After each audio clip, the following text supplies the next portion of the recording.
Ya, soal pernyataan Pak Prabowo saya belum baca detail, tapi kalau yang dimaksud beliau pastinya ini nih, ya pastinya adalah terkait dengan aset recovery. Jadi tujuan utama ya dalam pemberantasan korupsi itu at the end adalah pada akhirnya adalah bagaimana maksimalisasi aset recovery, pengembalian kerugian keuangan negara.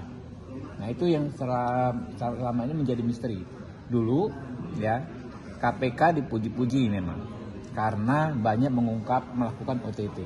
Tapi kritikannya banyak bahwa dari OTT tersebut barang buktinya kok cuma sedikit-sedikit katanya kan.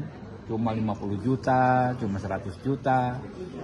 Nah, aset recovery-nya seperti apa? Nah, kemudian Kejaksaan Agung awal-awal dipuji.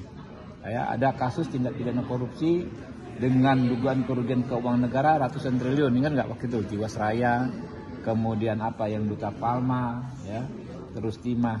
Tapi kemudian ketika persidangan digelar, masyarakat juga mempertanyakan kok sangat tidak relevan, ya, aset recovery, ya, pengembalian kekayaan negara dengan pada saat dideklar awal dengan saat akhir setelah persidangan. Ternyata yang disita ya kan yang ini cuma sedikit karena kerugian keuangan negaranya itu yang dihitung antara misalnya atmosfer lah, kemudian kerusakan lingkungan yang sangat eksesif.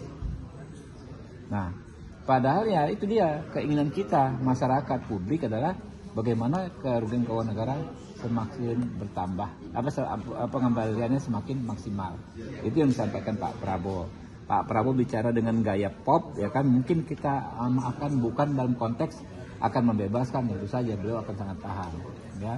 Tapi tentu kalau ada orang melakukan pidana, ya, lalu dia kooperatif dalam mengakui kesalahannya, ya, lalu mengembalikan hasil kejahatan, tentu itu akan menjadi hal-hal yang akan meringankan dalam pemberian hukuman. Itu hal yang sangat teoritis sekali dalam ilmu hukum pidana, ya.